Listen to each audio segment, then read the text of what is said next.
Nauja pažintis, apie kągi šis susitikimas, paklauskim visatos, tai apie galimybę patirti pilnatvę, kur ta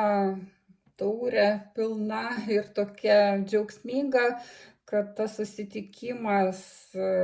tau skirtas lyg dangaus, kad užpildytų tave, kad tu galėtum išreikšti savo emocionalumą, patirti meilę, harmoniją, kad daug įvairių tokių ir palaiminimų visata per šitą kortą tau siunčia. Ir pasižiūrėkim daugiau, apie kągi tas jūsų susitikimas, taro kortas pasižiūrėkim. Tai apie tai, kad buvo metas galbūt ir daug savo dėmesio skyrei darbui ar idėjai pastangų susikurti materiją, stabilumą. Apie tai visata šneka ir kas kita ar kas toliau, bet matosi, kad norėjęs ir pokyčių, kad dairysi į horizontą kaip dvi lasdos, kažko kito tu norėjai, planavai ir kitas žmogus matosi to paties norėjo kaip ir tu ir visata jums suteikia tą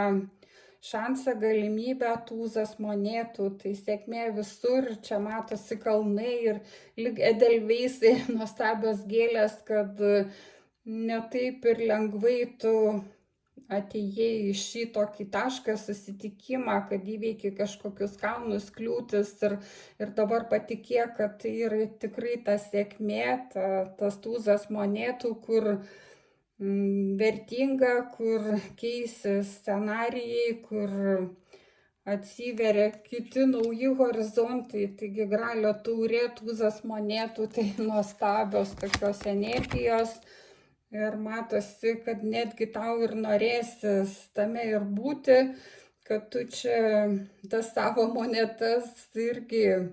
galėsi panaudoti, tos tavo įdirbis, tos 8 monetos, kur tu nuveikiai, taip pat bus priimtos, galbūt jūs su tuo žmogumi ir kursit bendrą verslą, veiklą, o galbūt kiekvienas įnešit savo materijos indėlį ir sukursit gražius namus. Taigi matosi, kad metas išeiti iš to tokio sustojimo ir čia 5 monetos, tas trūkumo jausmas, bet 5 moneta lyg uždengta ir labai kortos susišaukia su šia 4 monetų korta, kad lyg tai kažkam tai ir norisi likti prie to stabilumo, nors ir kažkokio trūkumo, bet visata sako, kad nuostabus scenarijus tavęs laukia, judėk į priekį.